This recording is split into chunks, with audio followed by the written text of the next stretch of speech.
Après ma précédente vidéo dans laquelle je lisais un texte de Marguerite Yourcenar sur notre comportement à l'égard des animaux, je vais vous lire un autre petit texte, également de Marguerite Yourcenar, qu'elle a intitulé « Une civilisation à cloison étanche » et qui est daté de 1972.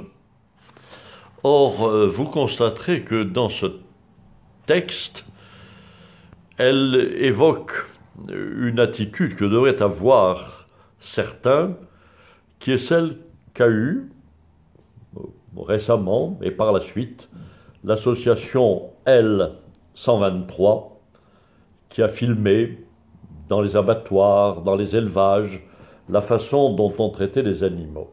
Et donc, dès 1972, Marguerite Yourcenar suggérait ce mode d'action.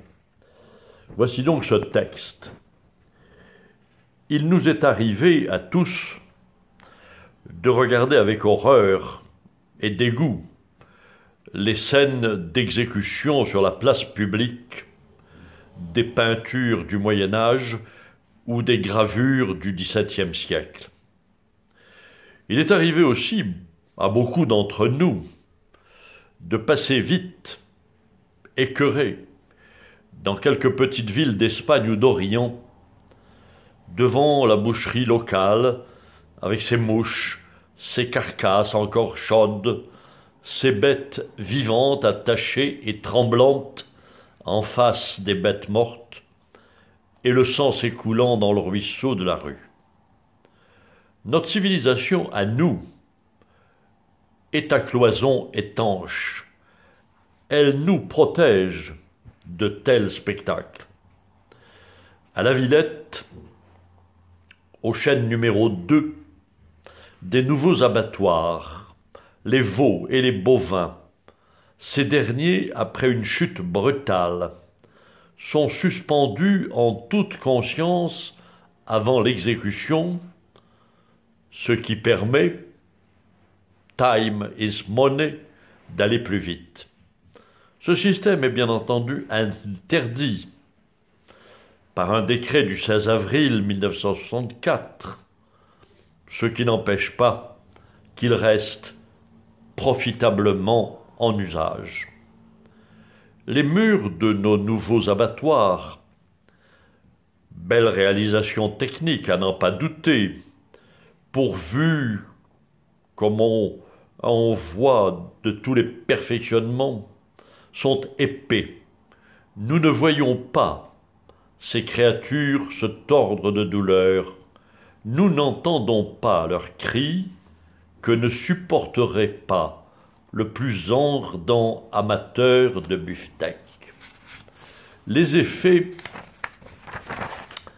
de la conscience publique sur la digestion ne sont pas à craindre.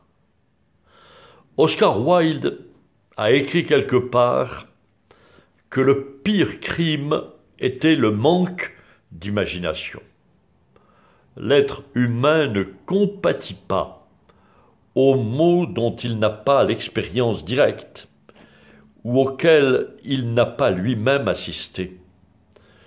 J'ai souvent pensé que les wagons plombés et les murs bien construits des camps de concentration ont assuré l'extension et la durée de crimes contre l'humanité, qui auraient cessé plus vite s'ils avaient eu lieu en plein air et sous les yeux de tous.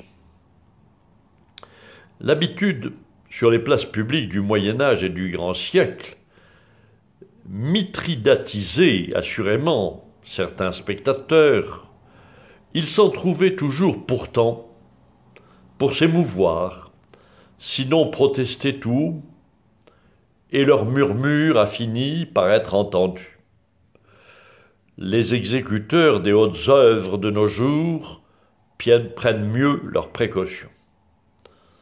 Mais quoi, s'écrie le lecteur, déjà irrité ou amusé, certains lecteurs s'amusent de peu. Il s'agit de veaux et de vaches, dont le nom seul est ridicule, comme on sait, et vous osez évoquer à leur propos les pires crimes contre l'humanité. Oui, sans doute, tout acte de cruauté subi par des milliers de créatures vivantes est un crime contre l'humanité qui l'endurcit et brutalise un peu plus. Je crains qu'il ne soit pas, malheureusement, dans nos possibilités de Français, d'interrompre immédiatement la guerre du Vietnam, d'empêcher la défoliation de la terre indo-chinoise ou de panser les plaies de l'Inde et du Pakistan. Je crois au contraire que nous pouvons quelque chose pour faire cesser sous peu le cauchemar de la chaîne numéro 2 à l'aide d'une autre chaîne, celle-ci, celle de la télévision.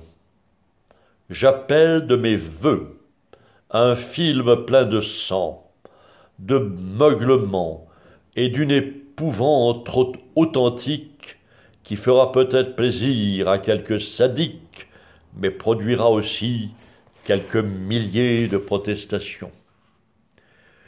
J'ai écrit, il y a quelques années, la vie d'un certain Zénon, personnage imaginaire, il est vrai, qui se refusait à digérer des agonies.